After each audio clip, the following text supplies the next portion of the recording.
आता आपण मागच्या व्हिडिओमध्ये बघितलं जांबेश्वरी देवीचं मंदिर आपण पाहिलेलं आहे. खूप गोड असं कोरीव कामातलं मंदिर आपण पाहिलेलं आहे. कदाचित बऱ्याच लोकांनी पाहिलं असेल, कदाचित काही लोकांनी पाहिलं नसेल, पण अजून या जाम गावाचं एक दुसरं विशिष्ट महत्व आहे बरं का. आपल्या गावाचे गावकरी सुरेशजी धस आपल्या बरोबर आहेत. ते आपल्याला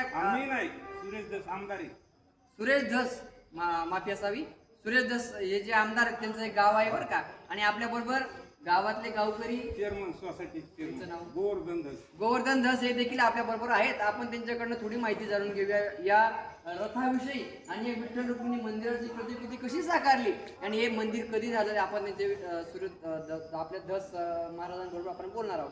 महाराज हे मंदिर कधी त्याची स्थापना झाली? मंदिर 15 वर्षापूर्वी. रसिकांनो, भाविक भक्तांनो, हे मंदिर 15 वर्षापासून इथं स्थापना झालेली आहे. आणि ह्या रथाविषयी आपल्याला माहिती द्या. हा रथ कधी निघतो? पंढरपूरला निघतो का मध्यंतरी यात्रा असते तेव्हा असतो? नाही, पंढरपूरला निघतो ना. 17 तारखेला निघणार आहे पंढरपूरला. बरं, त्यांच्या धस महाराजांच्या माहितीनुसार हा रथ 17 तारखेपासून, मला वाटते कदा उद्या, पंढरपूर, आळंदी, पैठण 3 वाऱ्या करतो. पंढरपूर, आळंदी आणि पैठण हा रथ हा आपण बघू शकतात. माझ्या मागे जो रथ आहे विठ्ठल रुक्मिणी मंदिर जामगाव, इथं हा रथ आता थांबलेला आहे. आणि या इथून 17 तारखेला हा प्रस्थान ठेवेल आणि पंढरीश परमात्मा पंढरपुरात हा रथ विसावेल. पूर्ण वारी करत करत हा वारीला पोहोचेल. 23 तारखेला हा रथ पंढरपुरात पोहोचेल. आणि आपण पाहू शकता की खूप गोड असं पांडुरंगाचं मंदिर आपल्या मागे आहे. आपण ते बाहेर जाऊया. चला वारकऱ्यांनो.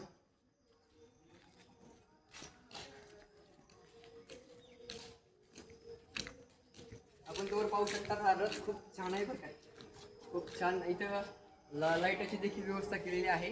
किंबहुना इथं कुठली उणीव या रथात मला दिसायला बघायला मिळत नाही. आणि आपण वरती पाहू शकतो, वरती पाटील जगद्गुरु तुकोबराय सेवा मंडळ पायी दिंडी 16 जामगाव तालुका आष्टी जिल्हा बीड इथला आहे. आणि खूप आपण बघू शकतात मध्ये लाईटची देखील व्यवस्था आहे. तिथं मध्ये चार्जरसाठी कनेक्ट किंवा इतरत्र लाईटिंगसाठी इथं व्यवस्था केलेली आहे. खूप छान असा हा रथ आहे.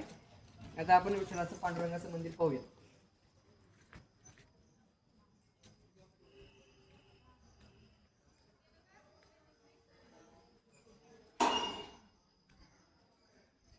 आपल्या बरोबर गावातले गावकरी गोवर्धन धसे देखील आहेत आणि ते आपल्याला त्या मंदिराविषयी आता ते सगळं आपल्याला दाखवणार आहे. तिकडे चला विनंती करतो आपण पहा.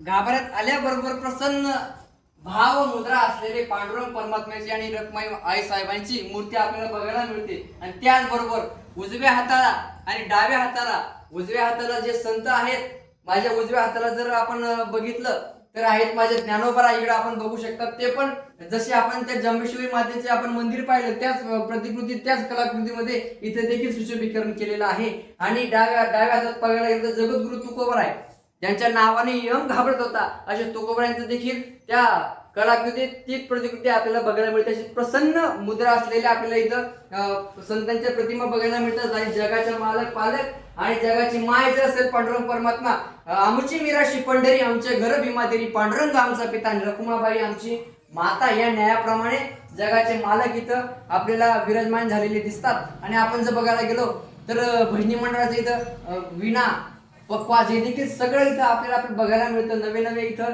साऊंडची व्यवस्था देखील आहे. आणि त्यानंतर इथं नित्याने दिवा लावला जातो. गावातील गोवर्धन धस आणि बरेच भाविक भक्त, नवे नवे वारकरी मंडळ इथं रोज नित्याने सेवा करत असतात. खूप छान असं सुशोभीकरणारं मंदिर आहे. जसं आपण त्या देवीचं मंदिर पाहिलं, ती कलाकृती पाहिली, ती इथं बघायला मिळते बघा. खूप गोड अशी कलाकृती इथं आहे. या जामगाव वासियांचं जेवढं कौतुक करावं तेवढंच, कारण न भूतो न भविष्यते असं मंदिर कदाचित काही ठिकाणी असेल, पण या कलाकृतीत असेल. पण या भावमुद्रेत नवे नवे या विश्वात बरेच मंदिर या कलाकृतीत असतील, पण एवढ्या गोड डेकोरेशन मध्ये इतंभूत काना कोपरा एकदम गोड असा इथं केलेला आपल्याला दिसतो. चला आता आपण पुन्हा एकदा पुढच्या गावात, पुढच्या मंदिरात नवे नवे पांडुरंगाचे असो किंवा देवीचे असो आणि नवा इतिहास आपण पुढच्या व्हिडिओत बघणार. तोपर्यंत आपण गावातील गावकरी गोवर्धन धस यांचे देखील आभार मानूयात. रामकृष्ण हरी. पुन्हा एकदा आपण पुढच्या गावात, पुढच्या नव्या मंदिराचा इतिहास आपण आपल्या समोर आणणार आहे नव्या जोशात. तोपर्यंत सगळ्यांना रामकृष्ण हरी.